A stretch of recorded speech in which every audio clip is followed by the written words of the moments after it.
Thank you. Y'all are great sports. Great sports. Welcome to Buzz Live. I've been wanting to walk out that door ever since we started these shows 3 weeks ago here at the Waldron stage of Mill Mountain Theater, where they are getting ready to present Natural Shocks, opening February the 5th through February the 8th. Make sure you go get your tickets at millmountain.org. We have been here on the stage all of January, highlighting, showcasing the various arts and cultural organizations that are supported by Center in the Square.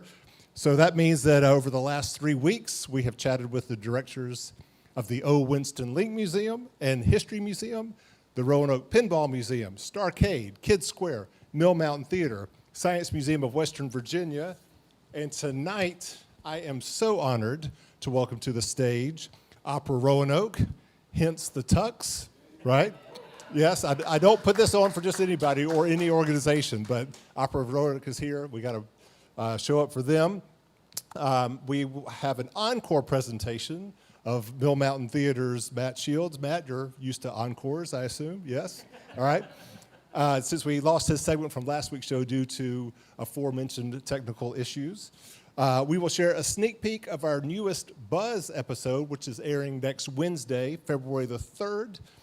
Was that the 3rd or was that the 4th? That's the 4th, February 4th at 7 p.m. Help me out, 3rd or the 4th? 4th, thank you. Next Wednesday is February the 4th at 7 p.m. on Blue Ridge PBS, starring a former tenant of Center of the Square, the Harrison Museum of African American Culture, as it prepares to open in its new space at Melrose Plaza. Who here has been to Melrose Plaza yet? Yes, okay, maybe about 50%. You must go. You must go. It is a spectacular addition to Roanoke, Virginia's landscape.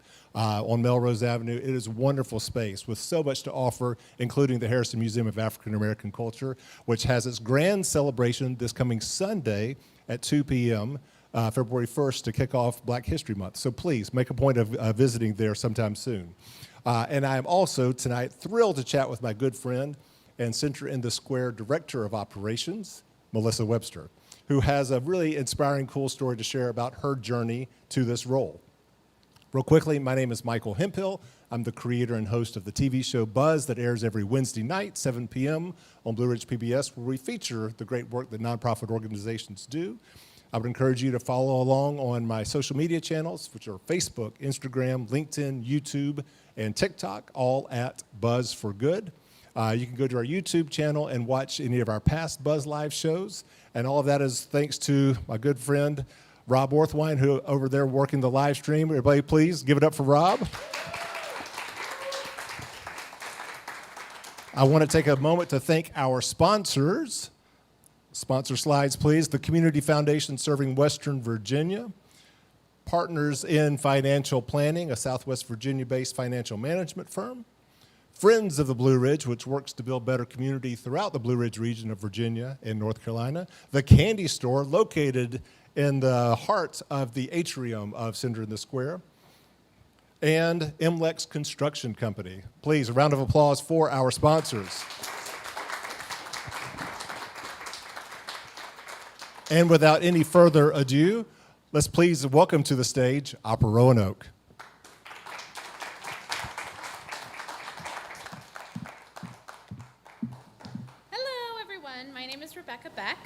I'm a young artist at Opera Roanoke.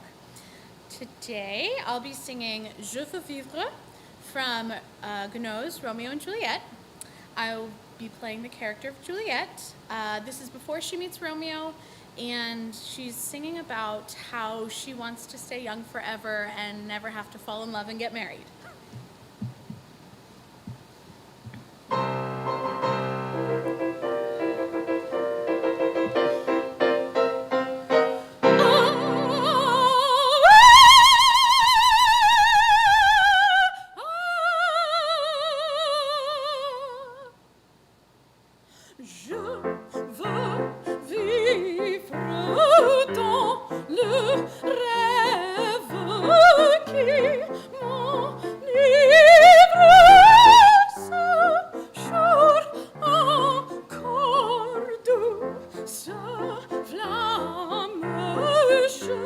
Te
Brava! Brava! Rebecca Beck, ladies and gentlemen.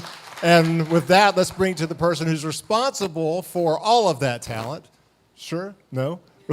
Brooke Tolley, General Director of the Opera Roanoke.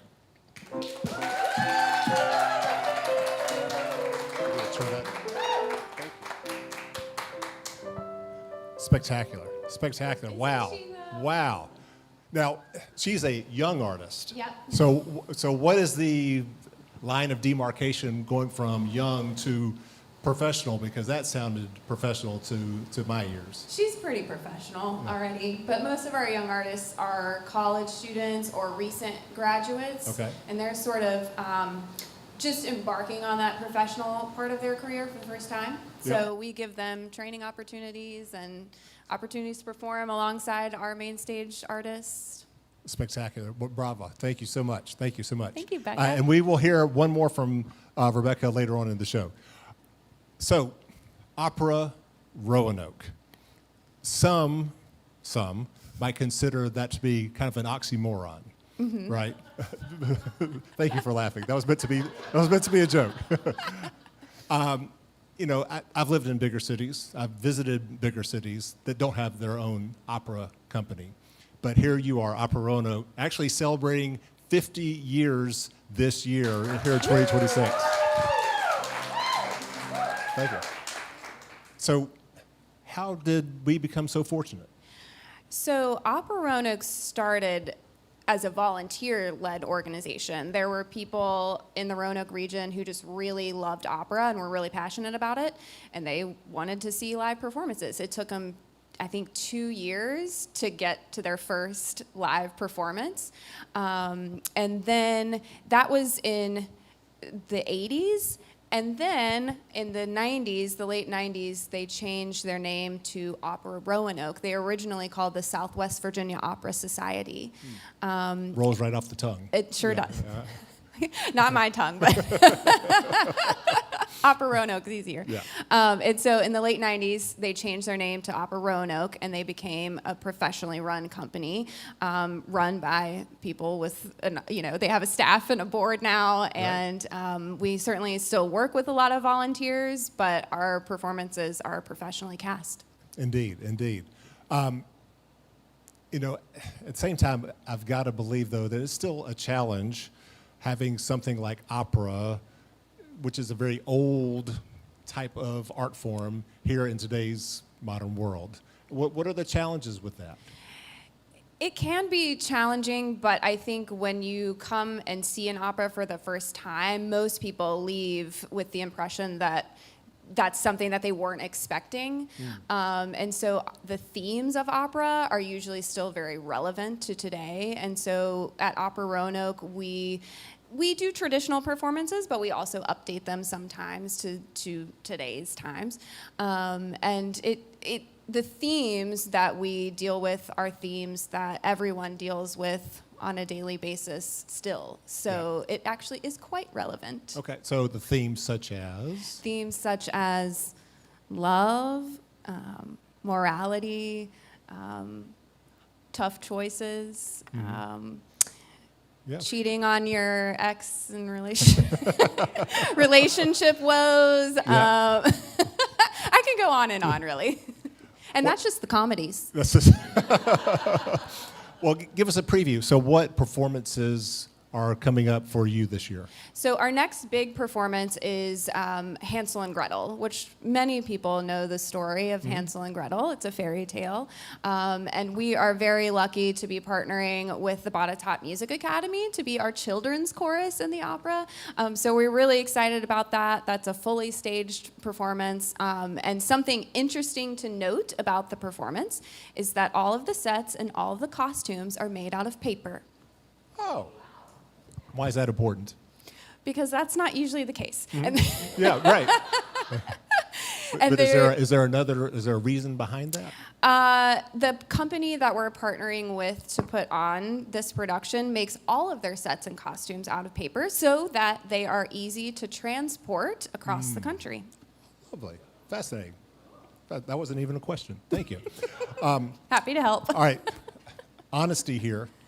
Who here has not been to a performance by Opera Roanoke? Raise your hands. Raise your hand. Read them up. Oh, that's way too many. That is way too many. Hey, but I appreciate your honesty. All right, so here's your chance.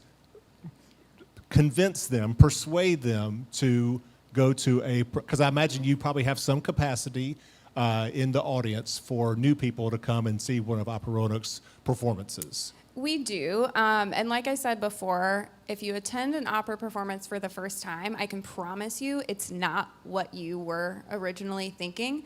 There are a lot of stereotypes around opera, but we do as much as we can at Opera Roanoke to break down those stereotypes. One being that many people think that they're not going to understand the opera if it's in a foreign language, and we project the translations of those operas on a screen so that you know exactly what's going on at all times. And one of the things that I like to say is that it always takes longer to sing about dying than it does to read about it. So you just look up, you read, and you're right back in the action. And a lot of times you don't even need that. Like I said, the themes in opera are universal to us. And so when we watch an opera performance, it's just like watching any other staged performance. Our singing is very virtuosic. It takes a lot of training and a lot of dedication, but we use a live orchestra. We have sets and costumes just like any other theater performance. And so it can be very, very exciting and very kind of emotional because the voice is a very emotional, vulnerable thing to deal with. And that's what opera does, is it puts the voice at the forefront of everything that we do. And so it draws out more emotions than you might think. Yeah. Well, speaking of emotion, so you and I first met a little over 5 years ago. It was, I went back and looked at it today, September of 2020. Now, I don't know if y'all remember what was happening in 2020, but those were some dark days. Mm-hmm. And I remember we got connected and you mentioned, hey, we're actually doing this kind of cool event where we are singing at Lucky Restaurant downtown, but we're going to be singing from the sidewalk. The windows are going to be open, the doors are going to be open. Everybody, the few diners that are there are all going to be socially distanced. The staff was all in masks. And we took a little video of that. And so who would like to hear Brooke sing, at least on screen? Okay, I just want to remind you all that this was under duress. Okay? Whatever this may be was under duress. Yes. So Rob, could you share that, please?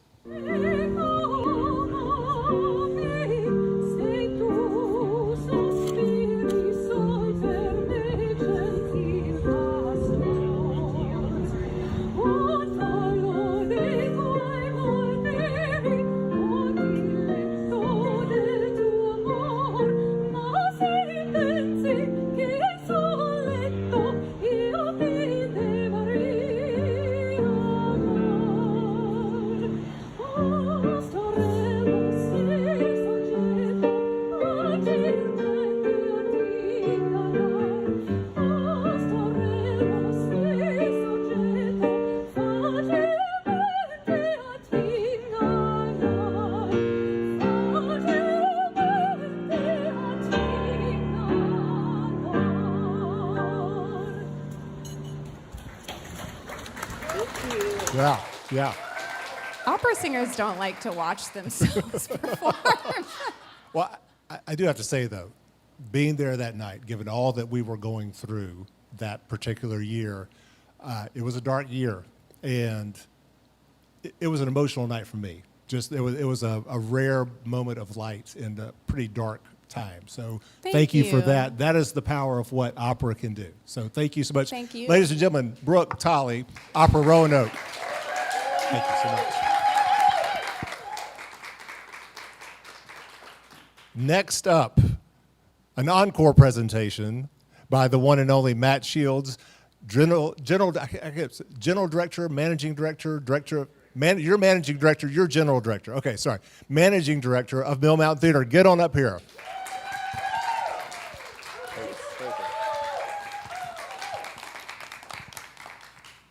All right, we're on? Yep, excellent. So once again, thank you for allowing us to use the Waldron stage Anytime. here for our Buzz Live shows. It's a little more populated here tonight with the set of Natural Shocks opening up in a few days. Real quick, tell us about Natural Shocks. Yeah, Natural Shocks is a one-woman show. The New York Times called the original run of it a chilling condemnation of domestic abuse and firearm control in America. So, real lighthearted piece. Not a comedy, perhaps. Okay. And it opens February 5th. Yes, Through 5 February? performances only. Okay. The show's about an hour long, so get in and get out. All right. Once again, I'm going to put the people here on notice. Who here has already bought a ticket to Natural Shocks? All right. We have 1, 2, 3. 3. Okay. Excellent. All right. So the rest of you have some work to do over the next week and a half. All right. So let's make it happen.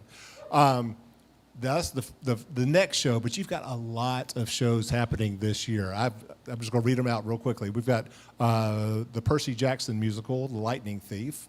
We have 9 to 5, That's So 70s Show, Pete the Cat, Charlie and the Chocolate Factory, Curious George, Oklahoma, a Broadway celebration, and Wizard of Oz. All in 2026, ladies and gentlemen.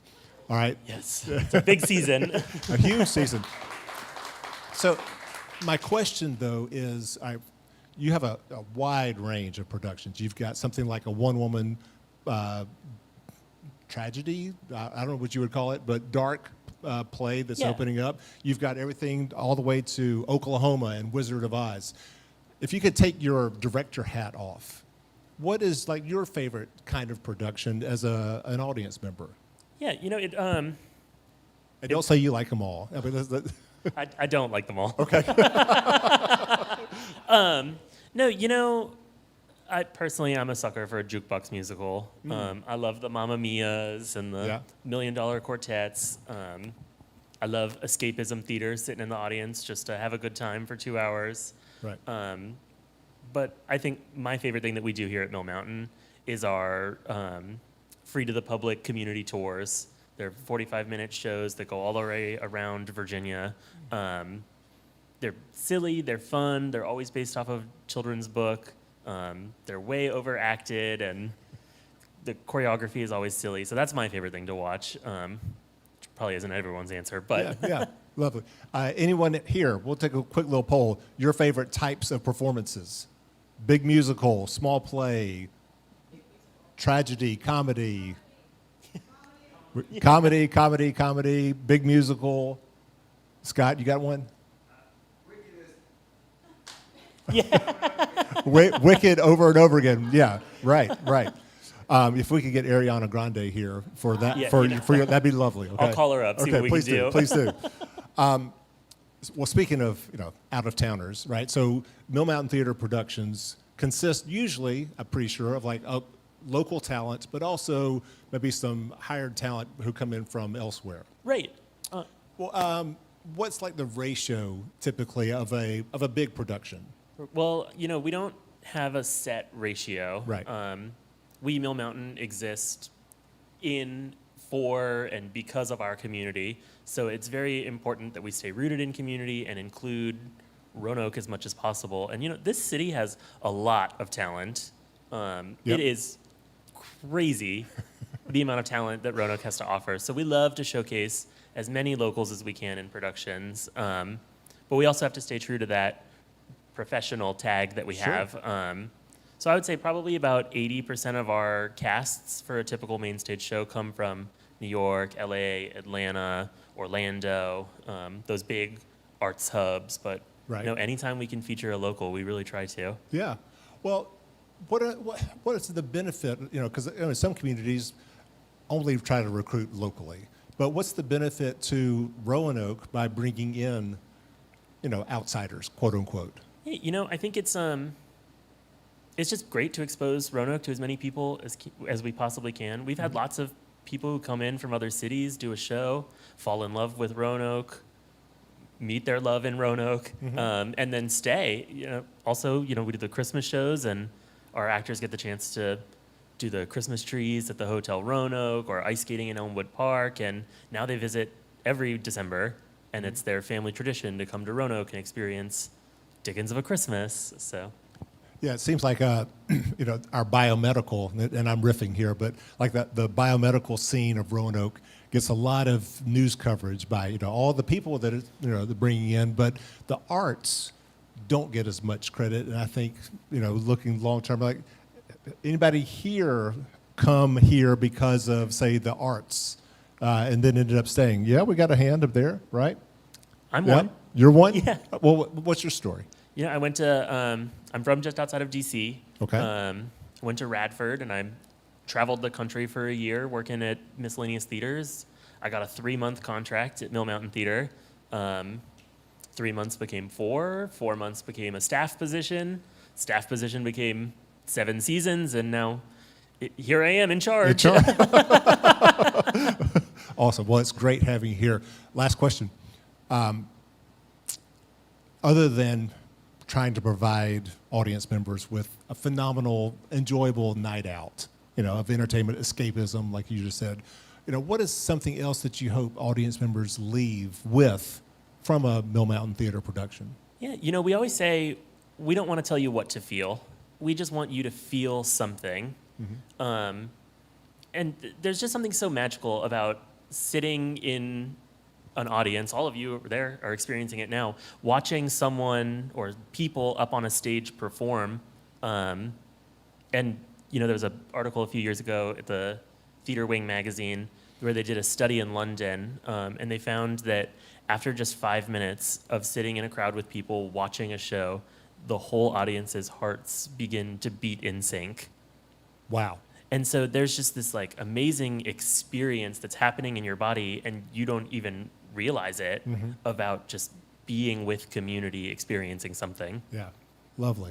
Thank you so much for all you do to boost the arts here in Roanoke, Virginia. Thank you so much, Matt Shields, Thanks everybody. for having me back. All right. And with that, who would like to hear a little more opera? Yes? Rebecca Beck. Get back up here, please. And introduce, if you would, the next song.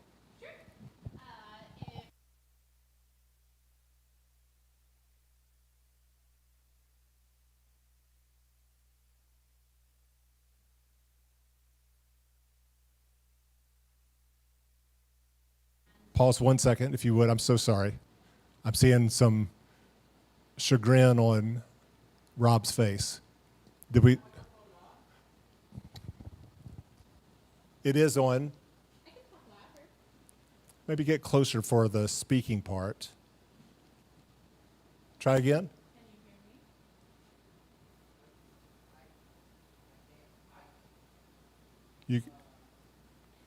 You'll switch them out? Okay. With the one over there?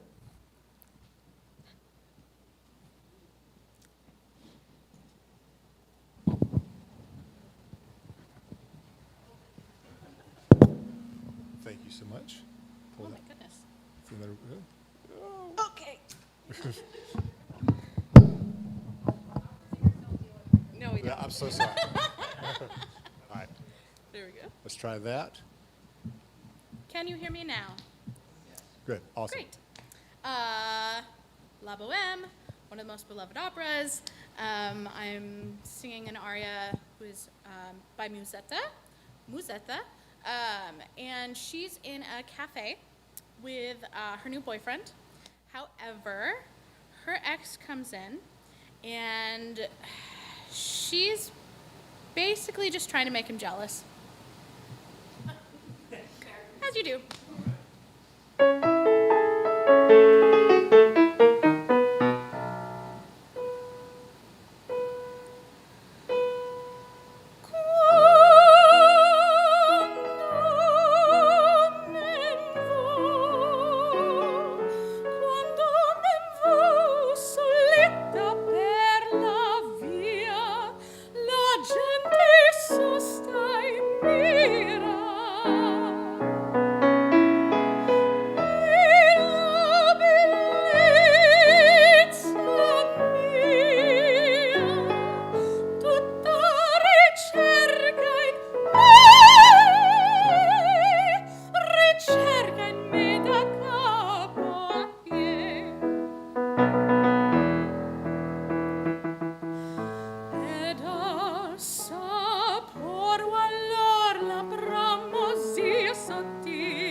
Wow.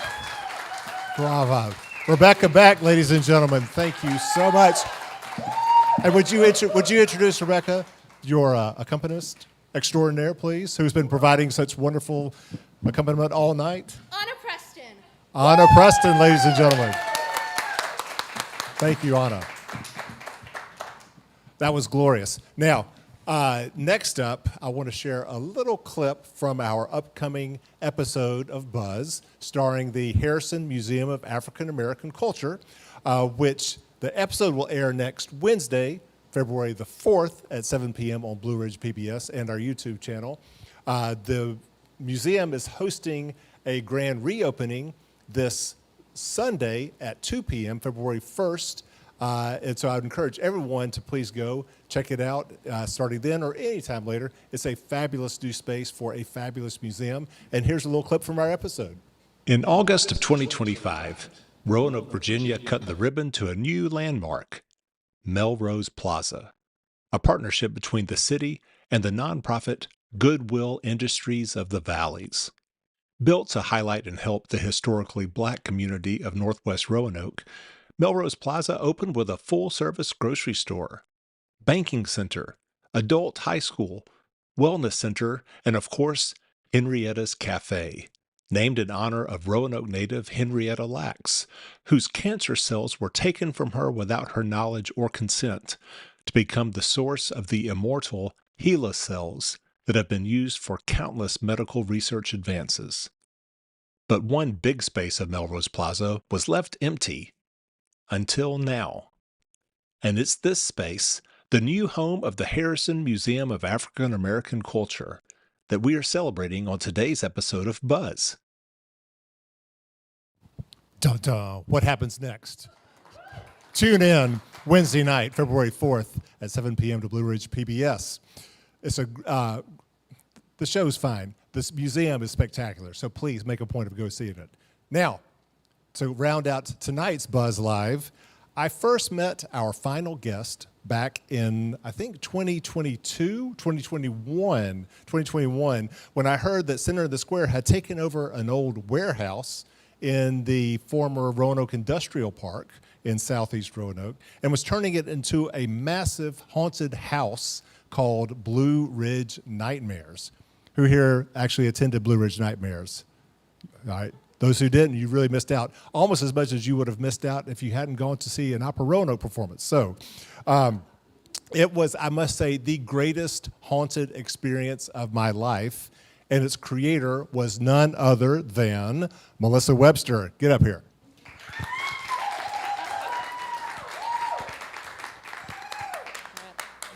You were not on. Put that up. There we go. Now I'm on. Now you're on. I do want to correct you. Oh. I was actually just the production manager for It's all in the Blue Ridge marketing. Nightmares. It's That all- was the brainchild of another incredible human who we don't really talk about anymore. Oh, Yeah. okay. We don't talk about it anymore. Okay, No. very good. All right, well, fair enough. That'll be a mystery that needs to be solved at some point. Maybe another time. Another time, okay. Last week's show, I kind of was sharing my come to Roanoke story, which from 1997, when my wife and I moved here, and we experienced for the first time Mill Mountain Theater and the production of The Who's Tommy. It was awesome, and I learned later that was actually your That was my introduction. first production with Mill Mountain Theater. Also, I actually did my my internship in the costume shop for the two shows for that summer, which were the Who's Tommy and the baseball show. Damn Yankees. Oh, Thank you. I saw that too. Yep. Oh, I built okay. the costumes for that. I built the costumes for Tommy, and then I also ran Tommy, which was 35 cast members and like 6,000 costume pieces. Wow. And so that was your first time in Roanoke. Of That course, was- you're from here. I am from here, but that was my first professional theater production. I was at Longwood studying technical theater at the time. Okay. But then I don't think we connected at all, even though you'd been here since '97 or born here until the Blue Ridge Nightmares. So what was happening between 1997 and 2021 that you're open to sharing here? Oh, so many things. So I ended up on staff at Mill Mountain not long after that. While I was on staff at Mill Mountain, I got married and had my child. And that also happened about the same time the state went through their giant budget cuts. So Mill Mountain Theater lost tons of money. Yep. And so there was uncertainty, and I just started a family, so I ended up going into retail management at that time, which I had done in high school. So the theater kept on trucking, and I did some other stuff, and slowly but surely ended up getting back into costuming. I also costumed for Opera Roanoke. I costumed for their very first production at the Jefferson Center, which was Carmen. Phenomenal production. I've done a couple of dozen for them. They actually are one of my only actual costume design shows as well. I did Pirates of Penzance for them. I will never costume design a show that large again. It was a very difficult experience for someone who didn't really know what they were doing. And then I've also costumed for the Roanoke Ballet Theater in that time as well. I actually went into labor sewing sequins and pearls on tutus for them as well. So I was just kind of all over the place. When I ended up getting hired to do Blue Ridge Nightmares, I was on the board of a very small local theater, Gamut. We then became Off the Rails Theater. We closed down in 2020 with a lot of other theaters at the time.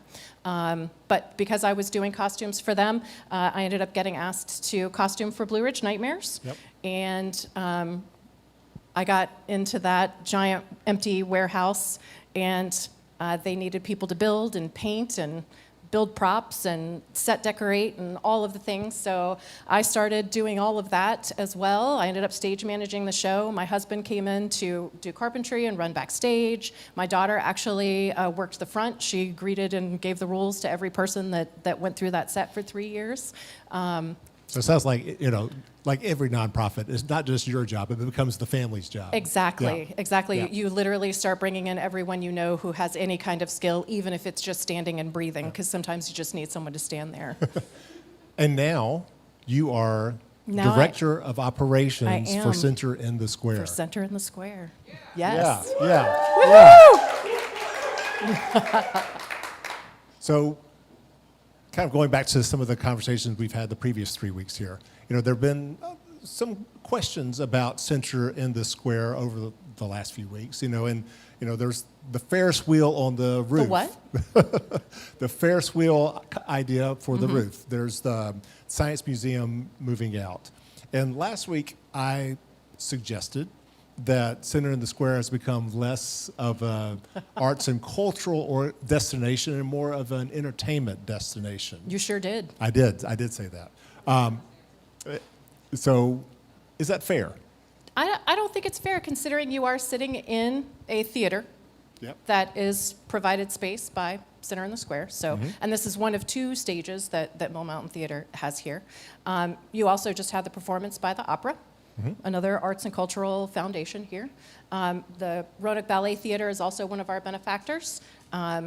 They also, I feel like, provide a lot of arts and culture here for our area. And even at the time of the show being recorded last week, there was a free educational STEAM event happening in the McGuire Building in Kid Square at that time. You say STEAM, science, technology, engineering, arts and math. And math, Okay. correct. Right. Yep. So I don't, and then to boot with that, we also have the big M word, which is money. Yep. So all of the organizations that we have talked about don't pay directly for the spaces that they have. We pay for them. The light bill for just one of our buildings is about $20,000 a year, or a month. A month. A month. Okay. Just because we're a nonprofit, that doesn't mean that the utility companies are going to grace us their utilities. So And we they still have should, bills by to the pay. way. If anybody works for a utility Absolutely, company, they nonprofits absolutely should. get utilities For free. free, Okay. 100%. All right. But that doesn't happen. Yeah. So we got to keep the lights on. We Yep. got bills to pay, and that's how things like pinball and Starcade, which one might say are more entertainment based, but I feel like I could sit with a pretty good argument that they are historical entertainment museums. Even the idea that we're doing a live feed here, you could argue the foundations for that are from the gaming and entertainment industry. The video production has elevated a lot over the years. Yep. Those are all things that I feel like come into play with that. So yes, you're being entertained. You could be educated if you looked up and read the sign about the history of the video game that you're playing. Yep. And we're working towards getting some exhibits in place in all of the museums since we're doing some rearranging now. So we'll have some SOL compliant things as well for the teachers. Okay. Yeah. She's good, right? Sometimes. I'm sold. No, and I also said last week, though, the museums that have moved out of Center of the Square, I would argue, Have done quite well. Have done quite well and are in a much better space. And what you have done with that space has been remarkable. And I would say, with all due respect to those museums, have brought in a lot more people and a lot more money for Center in the Square, with those new facilities and amenities that y'all have helped facilitate. Absolutely, because the ticket prices, essentially when you're buying a ticket to Pinball or Starcade, you're helping make sure that Mill Mountain continues to have the space that they do. Right. You're continuing to help us make sure that these cultural important elements are still being provided for. Yeah. We still got to figure out something to do, some place to go for the Science Museum. So everybody still keep thinking about that, because that's Absolutely. a valued place that perhaps doesn't work, as well as it should have in Center in the Square, but it deserves a great home. So 100%. They're doing a fantastic job with their mission and their outreach, and what they do is 100% important to our community. And I will go ahead and go on record and say I want to be on that first ride of the Ferris wheel. Okay, I hope so. I would like to think we could do a Buzz Live from the Ferris wheel. Because I really think that is a spectacular idea. Whether it comes to fruition or not. Absolutely. I still want to say I think it's a spectacular And the idea. Ferris wheel is one spectacular element to the larger Sky Garden project. One of the things that the president of Center in the Square, Tara, and I had talked about when I first came to work in the building was, we've got the kids on lock. We've got Kid Square with the Science Museum. The children are coming for that sort of thing. What are we doing for the adults after 8? What are we doing to help drive that traffic downtown as well? So providing spaces that are free to the public so that you can come downtown, you pay your not lot to park fee. You pay your tiny fee to park, and then you go have your fantastic dinner at a nice restaurant. You go shop at the beautiful boutiques. But what else have you got to do? Come into Center, take a look at the fish in the aquarium. Hopefully we can enhance the rooftop space with even more interesting stuff up there to enjoy that would be for free to help enhance the traffic and the overall experience in downtown. Fantastic. Ladies and gentlemen, Melissa Webster, Director of Operations for Center in the Square. Very appropriate to be my final guest here for these Buzz Live shows here at Center in the Square. It has been a joy having you here. Let's get everybody who was on tonight's show and even past shows. Tara, come on up. Come on up here, and let's all celebrate here at the very end while we thank one more time our sponsors, the Community Foundation serving Western Virginia, Partners in Financial Planning, Friends of the Blue Ridge, The Candy Store, MLEX Construction Company, Roanoke Pinball right here, ladies and gentlemen. I would encourage everyone to please continue being a buzz for good in the community that you hold dear, and support those nonprofits that are working to make your community an even better place to live. Thanks all for being here. Maybe a little music to send us off. Thank you. Thanks, everybody.